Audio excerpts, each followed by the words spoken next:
بسم الله الرحمن الرحيم. قوارير من فضة قدروها تقديرا ويسقون فيها كأسا كان مزاجها زنجبيلا عينا فيها تسمى سلسبيلا ويطوف عليهم ولدان مخلدون إذا رأيتهم حسبتهم لؤلؤا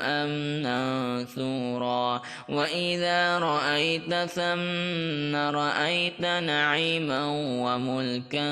كبيرا عاليهم ثياب سندس خضرا واستبرق وحلوا أساور من فضة وسقاهم ربهم شرابا طهورا إن هذا كان لكم جزاء وكان سعيكم مشكورا إنا نحن نزلنا عليك القرآن